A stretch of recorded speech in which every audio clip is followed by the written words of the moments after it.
Big boss season 7 പുതിയൊരു promo വന്നിട്ടുണ്ട്. ഈ പ്രൊമോയിൽ കാണിക്കുന്നത് നമ്മുടെ ലാലേട്ടൻ വായും പൊത്തി ഒന്നും മിണ്ടാൻ നിൽക്കുന്നതായിട്ടാണ്. അപ്പോൾ ആ സമയത്ത് ബിഗ് ബോസ് ചോദിക്കുന്നുണ്ട്, ലാൽ എന്തുകൊണ്ടാണ് നിങ്ങൾ ഇങ്ങനെ മിണ്ടാൻ നിൽക്കുന്നത്? ഇങ്ങനെ ബിഗ് ബോസ് ഹൗസിൽ ഇത്രയൊക്കെ സംഭവങ്ങൾ നടന്നിട്ട് നിങ്ങൾക്ക് അതിനെക്കുറിച്ച് ചോദിക്കണ്ടേ? ബിഗ് ബോസ് എന്നിട്ട് ഓരോ കാര്യങ്ങളും എടുത്തെടുത്ത് ചോദിക്കുന്നുണ്ട്. അനീഷ് പണിപ്പുര ടാസ്കിൽ കാണിച്ചതിനെക്കുറിച്ച് ചോദിക്കണ്ടേ? അനീഷ് സത്യത്തിൽ എന്താ കാണിച്ചത്? പണിപ്പുര ടാസ്കിൽ കയറിയിട്ട് ആ ഒരു ടാസ്ക് കൊടുത്ത സമയത്ത് അവർ ചർച്ച ചെയ്യാൻ പറഞ്ഞിട്ട് പോലും ചർച്ച ചെയ്ത് തീരുമാനമെടുക്കാൻ 2 പ്രാവശ്യം ബിഗ് ബോസ് പറഞ്ഞിട്ട് പോലും അനീഷ് അനുസരിച്ചില്ല. അനീഷ് എടുക്കുന്ന സ്ട്രാറ്റജി നമ്മുടെ പണ്ടത്തെ റോബിനെ ഇമിറ്റേറ്റ് ചെയ്യുകയാണ്. കാരണം അനീഷിൻ്റെ 1-2 വീഡിയോ റീൽസും ഒക്കെ ഞാൻ കണ്ടിരുന്നു. ഇതിനകത്ത് അനീഷ് കാണിക്കുന്നതെന്ന് പറഞ്ഞു കഴിഞ്ഞാൽ എൻറ്റയർലി ഡിഫറെൻ്റ് ആയിട്ടാണ് ഇപ്പോൾ ബിഗ് ബോസിൽ കാണിക്കുന്നത്.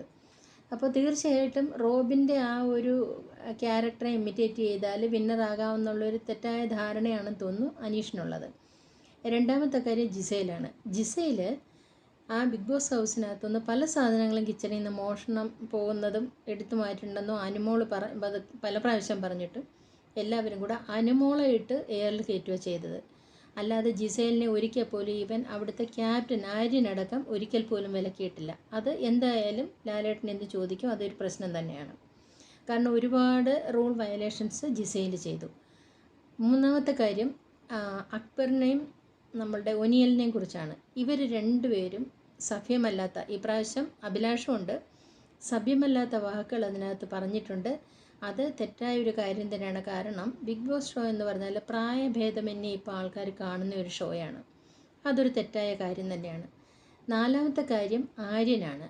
അത്ര ഇമോഷണലി ഒരു ടോക്ക് നടന്നുകൊണ്ടിരിക്കുന്ന സമയത്ത് ആര്യൻ ചിരിച്ചത് അക്ഷന്തിവ്യമായി തെറ്റാണ്. കാരണം അത് ആര്യനെ അത് കേൾക്കണ്ടെങ്കിൽ, അത്ര ഇമോഷണലി ഉള്ള ടോക്ക് കേൾക്കണ്ടെങ്കിൽ ആര്യൻ എഴുന്നേറ്റ് പോകും. കാരണം ആര്യൻ ഒരു പക്ഷേ ഇതൊന്നും എക്സ്പീരിയൻസ് ഉള്ള ഒരാളായിരിക്കത്തില്ല, വെള്ളിക്കരണ്ടിയും വെച്ചുകൊണ്ട് വന്ന ആളായിരിക്കും.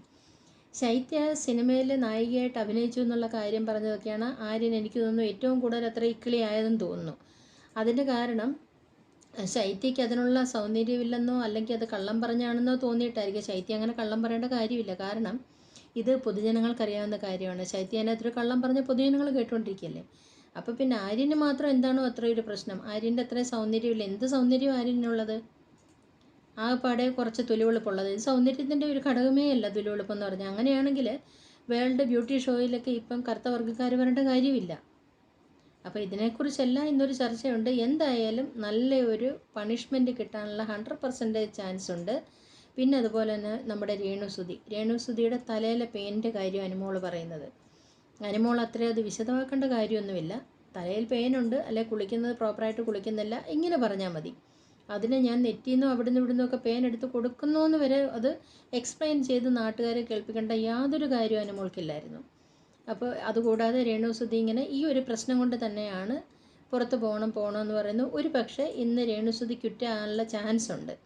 അപ്പോൾ എന്തൊക്കെയാണെന്നുള്ളത് ഇന്ന് ബിഗ് ബോസിനകത്ത് ലാലേട്ടൻ വൈകിട്ട് വരുമ്പോൾ കണ്ട് നമുക്ക് മനസ്സിലാക്കാൻ പറ്റും. ആ എപ്പിസോഡിൽ കാണാം. Okay, thank you.